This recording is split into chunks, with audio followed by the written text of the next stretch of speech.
I wanted to say to you that in starting this, you've described the passing of Sidney Poitier as one of the last great trees falling. Yeah. And I feel like watching this, that great tree rose up in cement, in granite. Oh, that's beautiful to hear. It was an incredible experience to hear these stories Scott, told thank you. this way. And because I know that you so love him and he so loves you.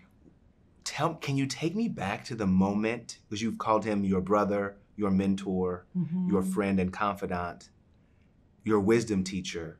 Can you take me back to the moment, though, where you realized he was your friend? You take me back to the moment? Oh, I knew he was my friend the very first day that I met him at Quincy Jones's house. I tell the story in our documentary of coming down the stairs at Quincy's house for my 42nd birthday and him standing there and saying, "Oh, my dear, I've been longing to meet you."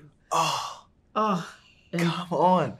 tears just shot out of my eyes. And first of all, the word longing and what that meant to me and how I've longed to meet him. And then he uses the word that I would want to say. Yes. And then we went to a corner in Quincy's house and we sat there and we talked. And the very first things we started to talk about was the issue I was having at the time where I was getting such critiques from Black folks who were saying I wasn't Black enough, I wasn't doing this for the Black community, I should be doing that for the Black community.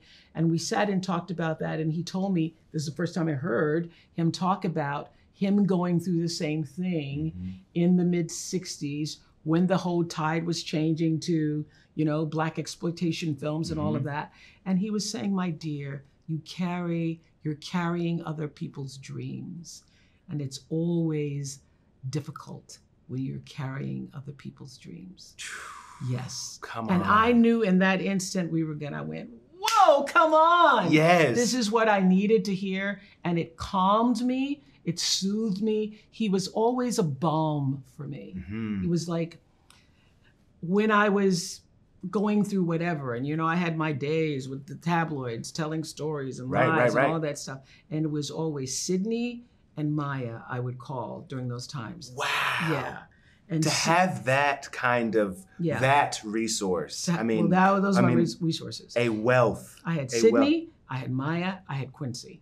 So after The Color Purple, I had Quincy, and then I had Sidney, and I come from good stock. My heart. I had Pookie. Get out of here. I had Pookie and them, Sheila, Tracy, Day. You know, with the eye. Tracy with the eye. But tell me what it was like to hone in on these relationships with Sidney's daughters, with his children, and to allow them the space to share with all of us the beauty, but also the humanity of their relationship with him. Those were some of the most important interviews we did because the movie's called Sidney, right? That's a first name basis. Yeah. Right? So let's take him off the pedestal. Let's get intimate with him. And we get intimate. We hear about him as a father. We hear about him as a husband. We go, okay, here's the challenges. Here's the flaws. Here's what he did right. Here's what he was struggling to figure out. And we go, wow, here's a guy who had to learn how to read, who had to learn Hollywood, who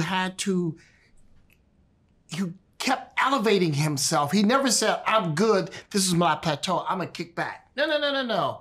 No ceilings. How do I keep elevating to the next level?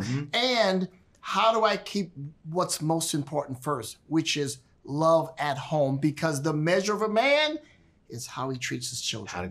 How he provides for his children. Yeah. And I want to leave you with this, and I switch gears only because it comes to mind for me that there's this incredible thing that is happening around us during the Toronto Film Festival in the Queen's passing, and the beautiful relationship with your interview with Meghan talking about their relationship with the Queen. I'm curious, you are our Queen, what your thoughts might be on the Queen's passing. I think that what the Queen had to offer You know, everybody gets called the queen. There really was one, and she is the standard for all the rest of us who ever get called queen. Yeah. And the reason she is because of her service. Martin Luther King said that it is the greatest offering anybody can bring to the world is service, because greatness is determined through service. And I think what she did was serve her countrymen and serve everyone for 70 years. And the sacrifice that takes to make when you're 25 years old and to say, I'm going to offer myself in sacrifice to my country. That's what she did. Incredible.